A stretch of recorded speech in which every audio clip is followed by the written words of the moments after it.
Sarah. Hey, Louise. I beat you to it. Hello, You hello. did. And here we are for a discussion of Susan Kiyo Ito's I Would Meet You Anywhere. We are on the chapter Just a Bee Sting and then Dairy Queen after that. Yeah, gosh.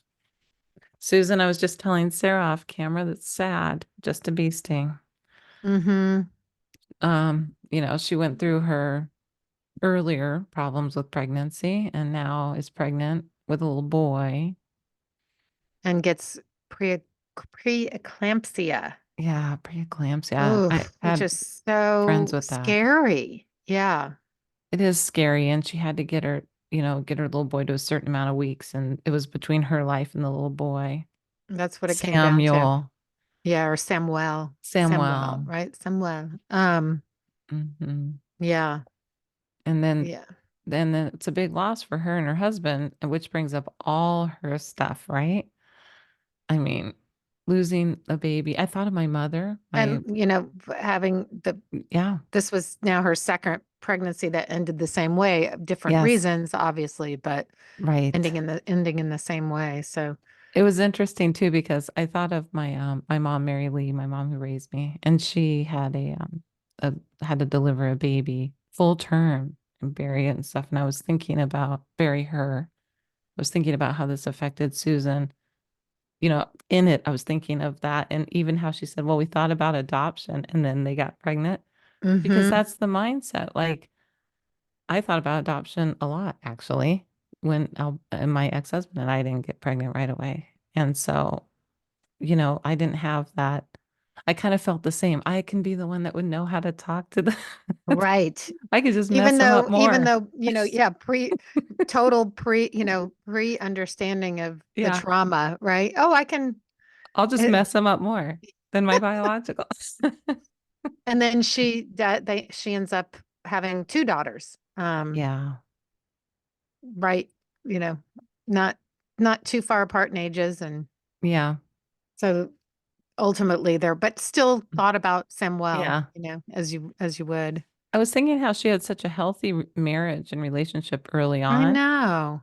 Because I feel like I'm in a healthy relationship and a very healthy marriage now, but I think she did a lot of work very young, even though she wasn't like simply, how she is now, how we are at this age. But I didn't tackle any of this. And so, Well, so I think, her parents were so open with yes, with her, and I think that makes a difference. makes a difference. I don't know, it's anecdotal, but I Yeah. think, had her parents been, maybe like your parents weren't as open at that No, time, so you didn't feel free.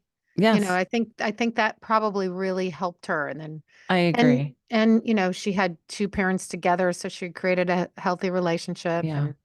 And of the she had the best circumstances under the Yes. circumstances. You know what I mean? I do. I feel like I had that too, but I didn't have the openness. And the openness is big with Yes, adoption it because is. I had the And not openness. We not know we're not feeling adopted, but guilty, not feeling not guilty. putting guilt on you. It's a Yeah. heavy, heavy responsibility. Yeah. It just was such that era, right? I'm hoping it's changing. I really do. There's there was a couple little parts that I highlighted. I don't know if you did in this, but And Dairy Queen, the next one. no, in this Oh, one and only Bee Sting. because when she told Yumi that she was going in to have this done, maybe Yes. she said, I'm sure everything, this is Yumi speaking, I'm sure everything will be fine. Her voice was flat, gentle. She didn't offer to fly out to California. I wondered about the stroke. If I really had one, would that bring her to my bedside?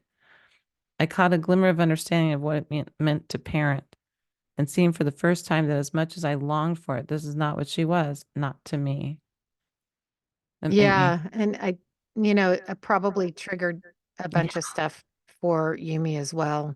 I'm sure. The whole thing made me think this is the loss in adoption because Hmm. her adopted parents, of course, her parents that she was said, let's come right away. What can we do? Let me be there. They're parenting her. The one she's longing for is not. Then you're caught in the middle still with your weird feelings and you've lost a baby. It's like bad. Yeah, it's so complicated, and Her writing's so good about it, I isn't know. it? And then the next chapter she jumps back to after Hmm. she met Mika, her half sister, who has her name. I always have to say that. Yeah. She Um, sounds pretty cool, actually. yeah, and then Mika, she talks about how Mika's in a delicate position, trying Mm, to appease both Yumi and Susan, and you don't. I think the siblings get lost sometimes in the conversation. yes. You know, I appreciated that because she's like, I'm graduating. Come to my graduation party, sister. How cool to be invited, but don't tell anybody who you are. Of course, all my friends know. right. And I was it Mika that told her not to say anything? I Yes. think it okay No, it was Mika, because but of Yumi, not because of because of Mika. Yumi. Yeah. But Yeah, and so she's like, then all my friends know, but she's the go-between, right? and Susan sees, so she gets into Yumi's house and she spends the night in her house and Oh, Yumi's husband is very welcoming and then her picture is everywhere and then yet I, the brother doesn't know a thing about her. And they, she finally said, "Well, what about Kai?" Is that his name? Kaz? yeah, I think so, Cass. Kaz. And they're like, "Well, he never asked." So we just have Here's this. here's this random stranger's pictures all throughout my house. He She's spending the must night. She's sense it. going to my sister's graduation.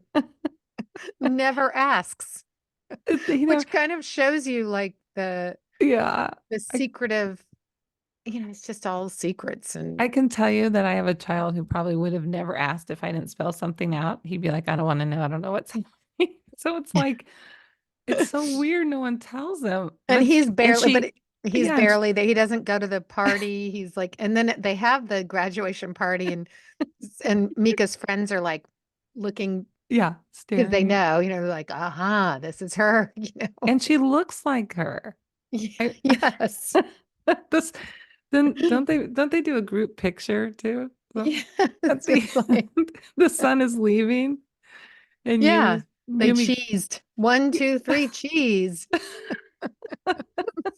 he sits on the couch. And He's then and like, they're just like, okay. nice to meet you. He's like, yeah, you too. And then he's out of there.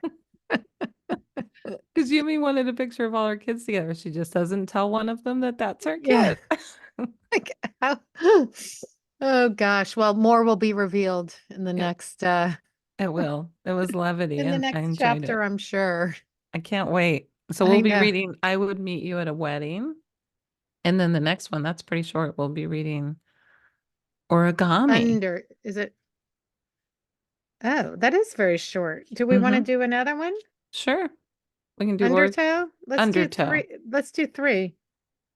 So we'll read Yeah. all the way through Undertow and we'll Yep. see you soon for John. We'll see you in a minute. See you in a minute. Don't forget our little catchphrases, Louise. We've got merchandise with our catchphrases. See you in a minute merchandise. Come See on. you in merchandise. Okay.